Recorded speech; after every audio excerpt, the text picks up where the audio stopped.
আমৃত্যু ভালোবাসি তোকে। লেখনীতে সালমা চৌধুরী। পর্ব ৩। কোনো এক আশঙ্কায় আবিরের মাথায় চিনচিন ব্যথা অনুভব হয়। ভীতিতে রুদ্ধ হয় তার শ্বাস। বারান্দায় দাঁড়িয়ে আনমনে কি যেন ভেবে যাচ্ছে আবির। দূরে ওই চাঁদটার দিকে তাকিয়ে আছে, চক্ষুযুগল এক মুহূর্তের জন্য ও সরছে না, পল্লব ও পড়ছে না একটিবার। তার দুর্বোধ্য দৃষ্টি। হঠাৎ করে অস্তিত্ব বুঝতে পেরে সাবলীল ভঙ্গিতে নড়েচড়ে দাঁড়ায়, দৃষ্টি সরিয়ে নেয় চাঁদ থেকে, ঘাড় ঘুরিয়ে দেখে নেয় মানুষটাকে। তারপর ধীর স্থির কণ্ঠে জানতে চায়, কিছু হয়েছে? তানভীর সরল মনে বলে, বড় আব্বু বুঝতে পেরে গেছে তুমি মারপিট করেছ, তাই তোমাকে সাবধান করতে বলেছে যেন মারপিট আর রাজনীতিতে না জড়াও। আর কিছু অবহেলায় প্রশ্নটা করলো আবির।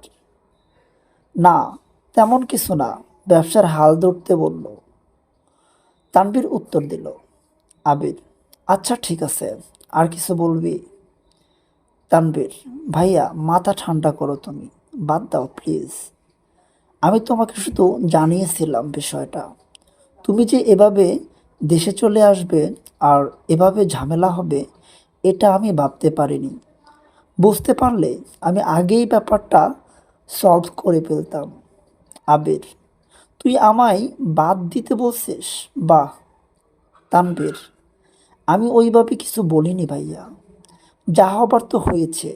তুমি যা করেছ, এরপর আশা করি আর কিছু হবে না। তাই বলছিলাম ওইসব চিন্তা বাদ দিয়ে একটু রেস্ট নাও। অনেকটা জার্নি করে এসেছো। আবির, আচ্ছা তুই এখন যা। এরপর থেকে আমার ব্যাপারে তোকে যেন কেউ কিছু না বলে, এটা সবাইকে বলে দিস। এত বছর এত বছর বাহিরে ছিলাম, এখন তো আমি বাড়িতে আছি। যার যা কথা সব যেন আমায় বলে সরাসরি। আর আগামীকাল 12টার আগে কেউ যেন ডাকতে না আসে আমায়। তানভীর, আচ্ছা আসছি আমি। এতক্ষণে ম্যাগে ঢেকে যে গেছে চাঁদ। অসীম দূরত্ব তাকিয়ে কি যেন ভাবছে ছেলেটা। তারপর রুমে ঢুকে দরজা আটকে ব্যাগ থেকে একটা সিগারেট বের করে বারান্দায় বসে সিগারেটের জ্বালিয়ে ঠোঁটে ধরে। দৃষ্টি পড়ে দূরে গাছের পাতার পাকে, ল্যাম্পপোস্টের ক্ষুদ্র আলোর দিকে। তার নিচে 2-3টা কুকুর আপন মনে চিল্লাচিল্লি করছে। সিগারেট খাওয়াটা আবিরের নিত্যদিনের অভ্যাস না। যখন সে খুব রাগান্বিত বা চিন্তিত থাকে, বা যখন নিজেকে কন্ট্রোল করার সব শক্তি হারিয়ে ফেলে, তখন সিগারেটের ধোঁয়ার মধ্যে নিজের কষ্ট, রাগ, চিন্তা আর অভিমানগুলোকে উড়িয়ে দেয়। সিগারেটে কয়েকটা টান দিয়ে সিগারেটের ফেলে দেয়। তারপর টান টান হয়ে শুয়ে পড়ল নিজের বিছানায়। মাথার নিচে 2 হাত রেখে চোখ বুজল। ম্যাগ খাবার খেয়ে রুমে এসে 2-3 ঘন্টা টানা পড়াশোনা করলো। এসএসসি পরীক্ষা শেষ হলো 1 মাস ও হয়নি, কিন্তু পড়াশোনা যেন 3 গুণ বেড়ে গেছে। অ্যাডমিশন একটা মস্ত বড় যুদ্ধ, যার একমাত্র অস্ত্র হলো পড়াশোনা। তার সাথে অঙ্গাঅঙ্গিভাবে জড়িয়ে আছে ভাগ্য। এইচএসসির রেজাল্ট কবে দিবে ঠিক নেই, পাশ করবে কিনা তাও জানে না। অনিশ্চিত ভবিষ্যতের জন্য প্রস্তুতি আগেভাগেই নিতে যাচ্ছে। বয়সের তুলনায় মেয়েটা পড়াশোনায় একটু বেশি এগিয়ে গেছে। 18 বছর বয়সে পা দিল সবেমাত্র 2 মাস হয়েছে। তার মধ্যে এইচএসসি পরীক্ষা শেষ। কয়েক মাস পরে সে স্নাতক শিক্ষার্থী হতে চলেছে। ভাবতেই কেমন যেন নিজেকে বড় বড় মনে হয় মেঘের। পড়াশোনা শেষ করে নিজের বিছানায় শুয়ে, হাতে তার নতুন মোবাইল। কিন্তু করবে কি সে? না আছে ফেসবুক, আর না আছে অন্য কোনো অ্যাকাউন্ট। ইউটিউবে ঢুকে কয়েকটা ভিডিও দেখে মোবাইল রেখে দেয়।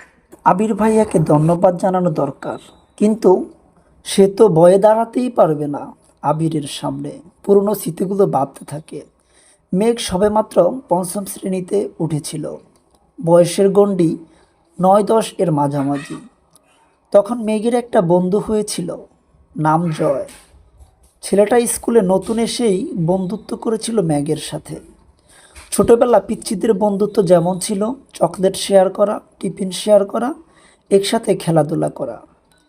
একটা সপ্তাহও হয়নি তাদের বন্ধুত্বের। ৭ দিনের মাথায় আবির স্কুলে গিয়ে ম্যাগকে আর জয়কে একসাথে খেলতে দেখে। স্কুলে সবার মাঝখানে ম্যাগের গালে কয়েকটা থাপ্পড় বসিয়ে দিয়েছিল আর রাগান্বিত স্বরে বলেছিল, তোকে যদি আর কোনো দিন কোনো ছেলের সাথে কথা বলতে বা খেলতে দেখি তাহলে তোর খবর আছে। তারপর বোনকে টানতে টানতে বাড়িতে নিয়ে আসে। একটা বার বোনের দিকে তাকিয়েও দেখেনি। দুগালে আবিরের ৫টা আঙ্গুল দাগ বসে গিয়েছিল। সে থাপ্পড় দিয়েছিল ম্যাগ। ১ সপ্তাহ জ্বরে পড়েছিল। ম্যাগ ছোটবেলা থেকেই খুব অভিমানী ছিল। ছোট্ট মেয়েটা এই থাপ্পড়ের ভয়ে আর আতঙ্কে আর কখনো আবিরের দিকে চোখ তুলে তাকায়নি।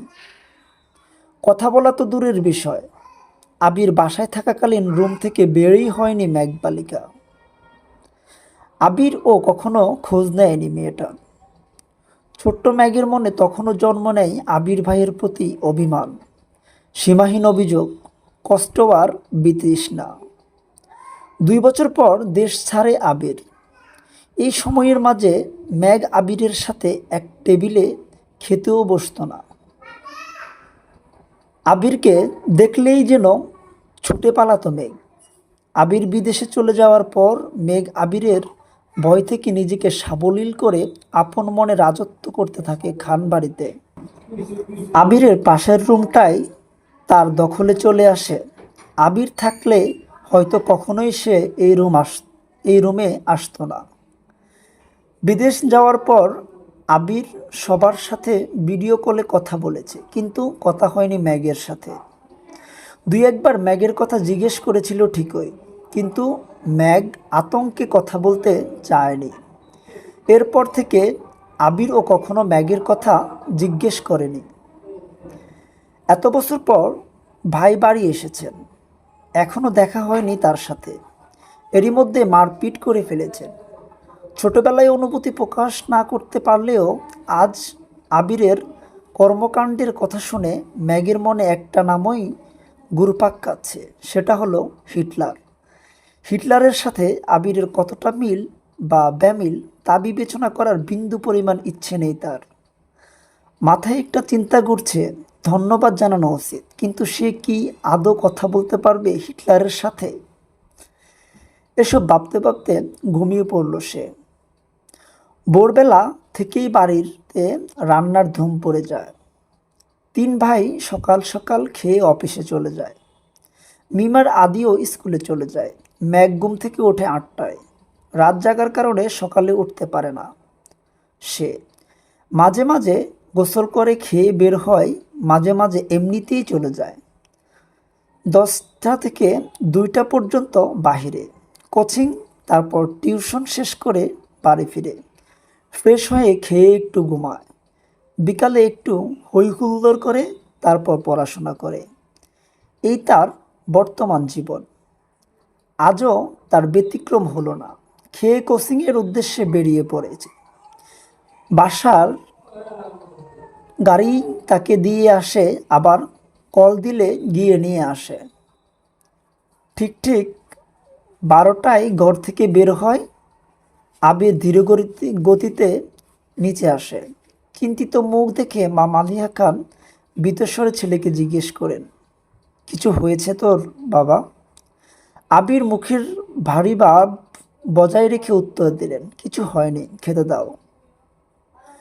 ছোটবেলার চঞ্চলতার ছিটেফোঁটাও নেই ছেলেটার মধ্যে। এটা ভেবেই বারবার হতাশ হচ্ছেন মালিহা খান। হঠাৎ চোখ পড়ে ছেলের হাতে ব্যান্ডেজের দিকে। হাতটাও ফুলে গেছে অনেকটা। আবির খাবার খাচ্ছে আর তার মা শান্ত স্বরে ছেলেকে বোঝাচ্ছেন, এটা করো না, সেটা করো না। মনে হচ্ছে 5 বছরের শিশু সে, আগুন পানি চিনে না। যদিও বাবা মায়ের কাছে সন্তানরা সারা জীবনও শিশুই থাকে। খাওয়া শেষ, মায়ের থেকে বিদায় নিয়ে বেরিয়ে যায় আবির। ম্যাগ বাড়ি ফিরেছে 1 ঘন্টা হবে। শাওয়ার নিয়ে নিচে এসেছে খেতে। খাওয়া শেষ। তানভীর রুম থেকে ছুটে এসে জিজ্ঞেস করে, বড় আম্মু, ভাইয়া কোথায়? আঁতকে ওঠেন মালিয়া খান। ও তো 2-3 ঘন্টা আগেই খেয়ে বের হয়েছে। কেন? ইস, মিস করে ফেললাম। মালিয়া খান, কি হয়েছে বাবা? ম্যাগ নীরবে তাকিয়ে বায়ার বড় আম্মু কথোপকথন শুনছে আর বোঝার চেষ্টা করছে ঘটনাটা কি। তানভীর ভাইকে কল দিয়ে জিজ্ঞেস করে, কোথায় আছো? আবির কি যেন বলল, শোনা যায়নি। তানভীরের চোখে মুখে উত্তেজনার স্পষ্ট। বড় আম্মু, আম্মু, কাকিমণি বাহিরে চলো। কেউ প্রশ্ন করার আগেই তানভীর ছুটে গেল বাহিরে। তার পিছন পিছন মেম, আদি, মা, কাকিরা সবাই দরজা পর্যন্ত গেল। সবার পিছনে ম্যাগও গেল সেখানে। এরই মধ্যে বাইকে বাড়ি ঢুকলো আবির। নীল রঙের চকচকে একটা সুন্দর বাইক, হেলমেটটাও নীল। হেলমেট খুলতে খুলতে তাকায় বাড়ির মানুষের দিকে। ম্যাগ অপলক দৃষ্টিতে তাকিয়ে আছে। দেখেছিল আবিরকে, সেই আবিরের সাথে এই আবিরের চেহারার কোনো মিল নেই। হেলমেট খুললাতে চুলগুলো এলোমেলো হয়ে গেছে আবিরের। চোখে সানগ্লাস, নেভি ব্লু রঙের শার্ট কালো প্যান্টের সাথে ইন করে পড়েছে। হাতে কালো ফিতার একটা ঘড়ি, পায়ে সোজতা। আপাদমস্তক দেখলো আবিরের। হৃৎপিণ্ডের 4 প্রকোষ্ঠ ছটফট করতে লাগলো ম্যাগের। আবিরের দিকে বিভোর দৃষ্টিতে তাকিয়ে আছে সে। আবির বাড়ির সকলের উদ্দেশ্যে বলল, বাইকটা কিনেছি, কেমন হয়েছে? আবিরের কণ্ঠ ম্যাগের মনের গহীনে ধাক্কা খায়। এতে হুঁশ ফিরে তার। দাঁড়িয়ে থাকতে পারছে না সে। এক দৌড়ে নিজের রুমে ঢুকে দরজা আটকে শুয়ে পড়ে ম্যাগ। মিমার আদি হই হুল্লোড় করছে। আবির ভাইয়ের কাছে আবদার করছে ওদের বাইকে নিয়ে ঘোরানোর জন্য। খান ছেলের পানে তাকিয়ে প্রশ্ন করলেন, বাসায় 2-3টা গাড়ি থাকার পরও বাইক কেন কিনলে? আমার গাড়িতে চলাচল ভালো লাগে না, অবলীলায় উত্তর দিল আবির। পিচ্ছিরা খুশি হলেও খুশি হতে পারেনি মালিহা খান, হালিমা খান আর আকলিমা খান। কারণ এই বাড়িতে বাইক ব্যবহার নিষেধ করেছিলেন স্বয়ং আলী আহমদ খান নিজেই। তিনি কোনো এক বয়সে বাইক অ্যাক্সিডেন্ট করেছিলেন। সেই থেকে বাইক কিনা বা বাইক চালানো নিষিদ্ধ করেছিলেন। ইকবাল খানের খুব ইচ্ছে ছিল বাইক কেনার, কিন্তু বড় ভাইয়ের নিষেধ অমান্য করার সাধ্য নেই, তাই কিনতে পারেননি। তানভীর খুব করে চাইছিল বাইক কিনতে। রাজনীতির সুবাদে অনেক জায়গায় চলাচল করতে হয়, বাইক থাকলে সুবিধা হয়। বাবা মোজাম্মেল খানকে বলেও ছিল সে, কিন্তু বাবার এক কথা, তোর বড় আব্বু বাইক পছন্দ করে না, তোর দরকার পড়লে তুই একটা গাড়ি সবসময় ব্যবহার করিস, তারপরও বাইক কেনার নাম মুখে নিস না। আবির বাড়ি ফিরছে 24 ঘন্টা হবে হয়তো। এর মধ্যেই বাইক কিনে ফেলেছে। এর পরিণাম কি হবে তা ভেবেই ভয়ে আটকে যাচ্ছেন বাড়ির 3 বউ।